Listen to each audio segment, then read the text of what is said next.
Praise lord. దేవుని వాక్యము రోమిలికి రాసిన పత్రిక 5:5 ఇలా రాయబడింది. ఎందుకనగా ఈ నిరీక్షణ మనం సిగ్గుపరచదు, మనకు అనుగ్రహింపబడిన పరిశుద్ధాత్మ ద్వారా దేవుని ప్రేమను మన హృదయంలో కుమ్మరింపబడి ఉన్నది అని. దేవుని వాక్యము పరిశుద్ధాత్మ ద్వారా మన హృదయంలో కుమ్మరింపబడింది. ఇలాగే ఒక యవనస్తుడు ఒక ఇంట్లో పనిచేస్తూ ఉన్నాడు. ఆ ఇంట్లో ఇంకా అనేక మంది పనివారు అవసరమై ఉన్నారు.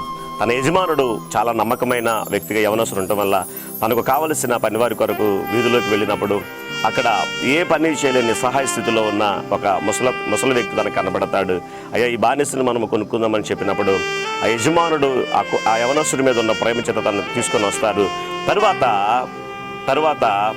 ఆ యవనస్తుడు ఎందుకు అడుగుతాడు, యవనస్తుడిని, ఎందుకు ఈ ముసలి వ్యక్తిని తీసుకుని వచ్చావు, ఇతనికే ఇంకా నువ్వు పరిచయం చేయాల్సి వచ్చింది అన్నప్పుడు తర్వాత చెప్తాడు, నేను బాలుడిగా ఉన్నప్పుడు ఈ వ్యక్తి నన్ను తీసుకుని వచ్చి అమ్మివేశాడు. అమ్మివేయబడిన ప్రక్రియలో నేను మీ ఇంట్లో చేరాను. మీ ఇంట్లోకి నేను రావడం వల్ల నేను దేవుని ప్రేమను, దేవుని వాక్యమును, దేవుని యందు విశ్వాసం ఉంచేలాగా ఇతడు నాకు హాని చేశాడు, కానీ దేవుని ప్రేమను నేను తెలుసుకునేలాగా చేశాడు అని చెప్పి ఆ వ్యక్తిని బట్టి మరి తను ఎక్కడ కోపంతో అసూయతో లేడు, లేదా కక్ష తీర్చుకోలేడు, కానీ దేవుని ప్రేమ చేత నింపబడిన వ్యక్తిగా ఆ యవనస్తుడు ఆ ముసలి వ్యక్తి కూడా పరిచయం చేసినట్లు కనబడుతుంది. దేవుని ప్రేమ సమస్తాన్ని సహించేలాగా, ఓర్చుకునేలాగా, దేవుణ్ణి మనం ఇతరులకు కనపరిచేలాగా సహాయం చేస్తుంది.